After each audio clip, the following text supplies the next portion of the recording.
This is Jan Reha with the Career Discovery Show. I have been interviewing Jim Hebert with Hebert Research, located in Bellevue, Washington, and we've been having a very enlightening discussion following our major event of our election last night. So I would like to continue on with our discussion and telling us more again about the movement from, like you said, more large to small, more personalized kinds of services and businesses, and where are the businesses as we move ahead toward the future? Once again, we're going to see a trend here that is moving towards Main Street America, towards small companies, towards local companies, and there's some structural reasons for that. Number one is that we are a nation of small businesses. We have 9.7 million companies in this country, and 93% of them are small businesses. In fact, of that, 50% are actually what we call SOHOs, single office home offices. That's true. And they're very similar to what we saw at the time of the birth of this nation, which are artisan. They create their product, they create their service, they know their customers, they're extremely efficient, and they're very local. And now we departed from that over time. We developed major corporations, major banks, mergers, acquisitions. That has gotten a lot of the attention simply because of their size. And we've seen that, in fact, they are very vulnerable too. In fact, even more vulnerable than some of the smaller businesses. And we certainly have seen that, particularly this last month, September 08. That's correct. And so it is moving towards a more local economy and businesses that, in a broad base, we're seeing local manufacturing now has a resurgence. And why is that? Because they can be extremely efficient. And we look at manufacturing in third world countries, exporting jobs over there.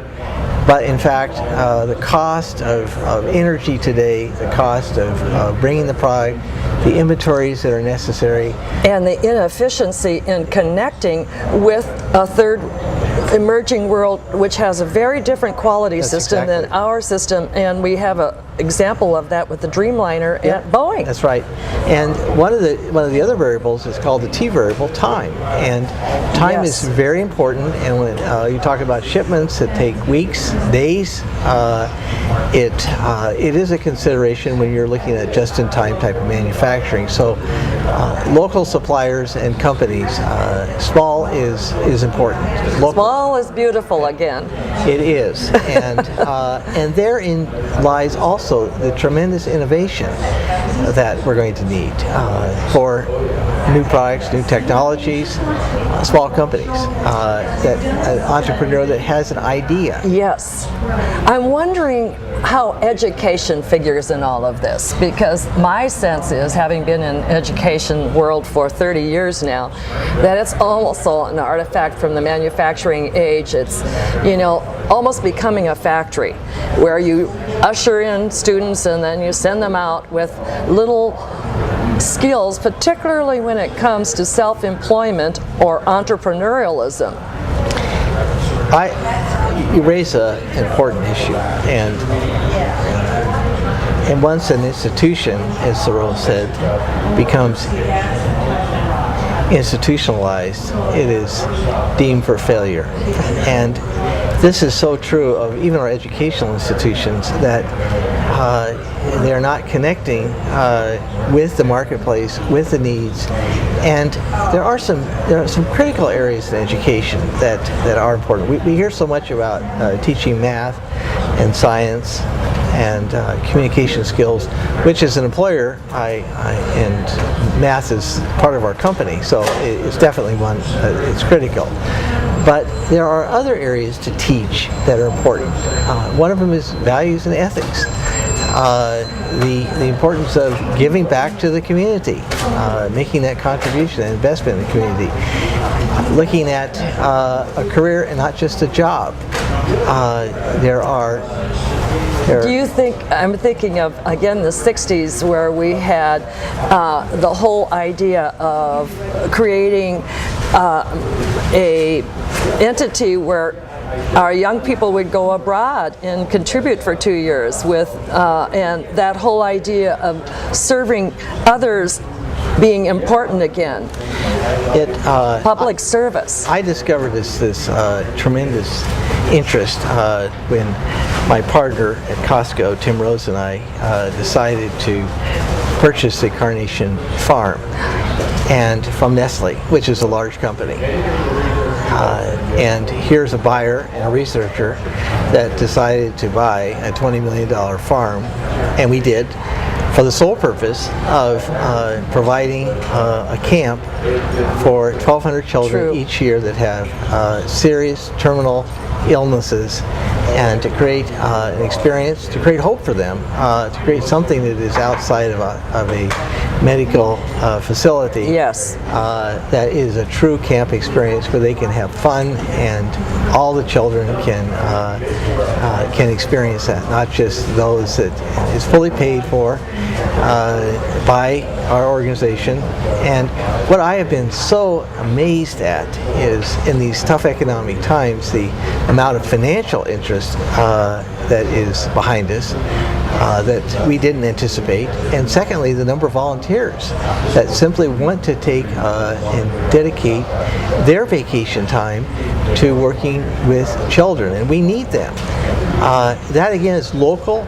And it's across the board in terms of ages. It's young people. It's those that are retired. It's doctors that have invested 12, 18 years in their careers and are saying, you know, I want to contribute, and I'm not going to charge you for it. And of course, that makes it possible. Yes, yes. And you know where I'm seeing it in my practice, in my career counseling practice, is the older people who come in who are looking at wanting to make a career change, and they tell me they want to do something that's meaningful and fulfilling, and where they can be contributing rather than just kind of a cog in the old machine, putting out whatever they're putting out. We have, when we look at our population, it's we have the my generation and perhaps your generation. Yes. Those that are the 50, 60 plus. Fortunately, many of us can live much longer. Much longer. And we're at a point in life with what I call our second half. Yes. Where the first half, and I've been doing this as a researcher for 30 years, and prior to that with one of the major banks, where I was focused on my career, and building my career, building my company, and now I have the second half, which I don't have those pressures. Yes. I can do what I want to do. Yes. And what I want to do is actually to do more that benefits so many more. Yes. And so I can be selective, and to choose what really gives us meaning. And I am seeing an increased trend towards that. There isn't this attitude, nothing wrong, but attitude of just retiring and spending one's days in sublime, or in an activity or sport right. or something that's important to them. But there's a growing number that actually want to continue to be actively Absolutely. involved. Some of them not being paid at all for it. Exactly it.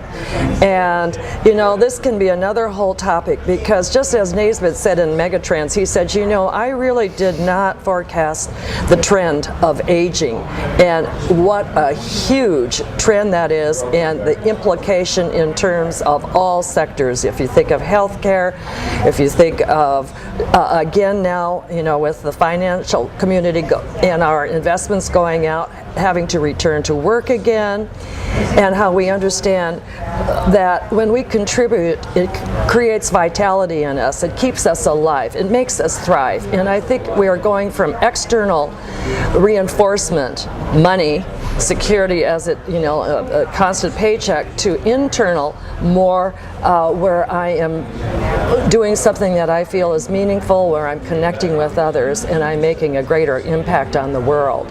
And so perhaps we could talk more about that in the future.